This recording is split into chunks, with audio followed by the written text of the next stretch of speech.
بسم اللہ الرحمن الرحیم۔ صرف 5 منٹ کا مدرسہ قرآن و حدیث کی روشنی میں 115واں دن 25 ربیع الثانی۔ نمبر 1، اسلامی تاریخ۔ حضور صلی اللہ علیہ وسلم کی ہجرت۔ رسول اللہ صلی اللہ علیہ وسلم کو جب ہجرت کی اجازت ملی تو اس کی اطلاع حضرت ابوبکر صدیق رضی اللہ عنہ کو دے دی، اور جب ہجرت کا وقت آیا تو رات کے وقت گھر سے نکلے اور کعبے پر الوداعی نظر ڈال کر فرمایا، تو مجھے تمام دنیا سے زیادہ محبوب ہے۔ اگر میری قوم یہاں سے نہ نکالتی تو میں تیرے سوا کسی اور جگہ کو رہنے کے لیے اختیار نہ کرتا۔ حضرت اسماء بنت ابوبکر رضی اللہ عنہا نے 2-3 روز کے لیے کھانے پینے کا سامان تیار کیا۔ آپ صلی اللہ علیہ وسلم حضرت ابوبکر رضی اللہ عنہ کے ساتھ مکہ سے روانہ ہوئے۔ ایک طرف محبوب وطن چھوڑنے کا غم تھا تو دوسری طرف نوکیلے پتھروں کے دشوار گزار راستے اور ہر طرف سے دشمنوں کا خوف تھا، مگر اسلام کی خاطر امام الانبیاء تمام مصیبتوں کو جھیلتے ہوئے آگے بڑھ رہے تھے۔ راستے میں حضرت ابوبکر رضی اللہ عنہ کبھی آگے آگے چلتے اور کبھی پیچھے پیچھے چلنے لگتے تھے۔ حضور صلی اللہ علیہ وسلم نے اس کی وجہ پوچھی تو انہوں نے فرمایا، یا رسول اللہ، جب مجھے پیچھے سے کسی کے آنے کا خیال ہوتا ہے تو میں آپ کے پیچھے چلنے لگتا ہوں، اور جب آگے کسی کے گھات میں رہنے کا خطرہ ہوتا ہے تو آگے چلنے لگتا ہوں۔ چونکہ کفار کی مخالفت کا زور تھا اور وہ لوگ نعوذ باللہ آپ صلی اللہ علیہ وسلم کے قتل کی کوشش میں تھے، اس لیے راستے میں آپ صلی اللہ علیہ وسلم اور حضرت ابوبکر رضی اللہ عنہ نے غار ثور میں پناہ لی۔ اس غار میں پہلے حضرت ابوبکر رضی اللہ عنہ داخل ہوئے اور اس کو صاف کیا، پھر حضور صلی اللہ علیہ وسلم اس میں داخل ہوئے اور 3 روز تک اسی غار میں رہے۔ نمبر 2، اللہ کی قدرت۔ غذا اور سانس کی نالیاں۔ اللہ تعالی نے ہمارے سانس لینے اور کھانے پینے کی 2 مختلف نالیاں بنائی ہیں۔ کھانے کی نالی کا تعلق معدے سے ہے اور سانس کی نالی کا تعلق پھیپھڑے سے ہے۔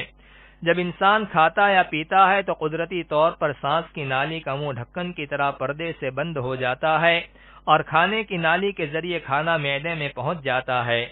یہی کھانا اگر ہوا کی نالی میں داخل ہو کر پھیپھڑے میں پہنچ جاتا تو انسان کا زندہ رہنا مشکل ہو جاتا، مگر اللہ تعالی کی قدرت پر قربان جائیے کہ دونوں نالیوں کے قریب ہونے کے باوجود سانس لینے اور کھانے پینے کا حیران کن انتظام فرما دیا۔ نمبر 3، ایک فرض کے بارے میں، سود سے بچنا۔ قرآن میں اللہ تعالی فرماتا ہے، اے ایمان والو، تم کئی گنا بڑھا کر سود مت کھایا کرو، کیونکہ سود لینا مطلقاً حرام ہے، اور اللہ تعالی سے ڈرتے رہو تاکہ تم کامیاب ہو جاؤ۔ نوٹ: کم یا زیادہ سود لینا، دینا، کھانا، کھلانا ناجائز اور حرام ہے۔ قرآن اور حدیث میں اس پر بڑی سخت سزا آئی ہے، لہذا ہر مسلمان پر سودی لین دین سے بچنا ضروری ہے۔ نمبر 4، ایک سنت کے بارے میں، عشاء کے بعد جلدی سونا۔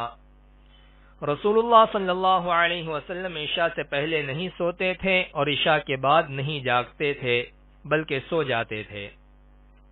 نمبر 5، ایک اہم عمل کی فضیلت، جماعت کے لیے مسجد جانا۔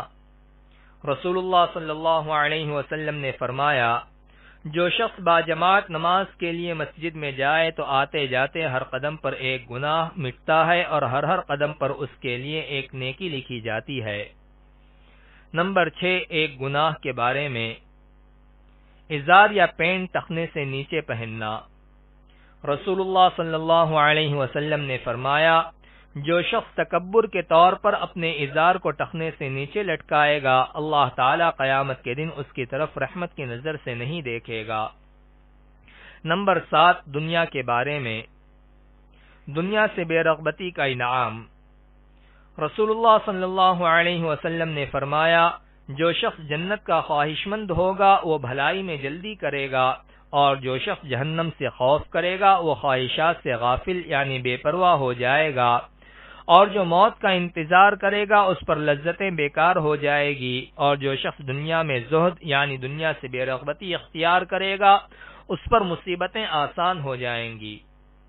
نمبر 8، آخرت کے بارے میں، جنتیوں کا لباس۔ قرآن میں اللہ تعالی فرماتا ہے ان جنتیوں کے بدن پر باریک اور موٹے ریشم کے کپڑے ہوں گے اور ان کو چاندی کے کنگن پہنائے جائیں گے اور ان کا رب ان کو پاکیزہ شراب پلائے گا۔ اہل جنت سے کہا جائے گا کہ یہ سب تم نعمتیں تمہارے اعمال کا بدلہ ہے اور تمہاری دنیاوی کوشش قبول ہو گئی۔ نمبر 9، طب نبوی سے علاج۔ داڑھ کے درد کا علاج۔ ایک مرتبہ حضرت عبداللہ بن رواحہ رضی اللہ عنہ نے حضور صلی اللہ علیہ وسلم سے داڑھ میں شدید درد کی شکایت کی تو آپ صلی اللہ علیہ وسلم نے انہیں قریب بلا کر درد کی جگہ اپنا مبارک ہاتھ رکھا اور 7 مرتبہ یہ دعا فرمائی: اللہم اذہب عنہ سوء ما یجد وفحشہ بدعوت نبیک المبارک المکین عندک، چنانچہ فوراً آرام ہو گیا۔ نمبر 10، قرآن کی نصیحت۔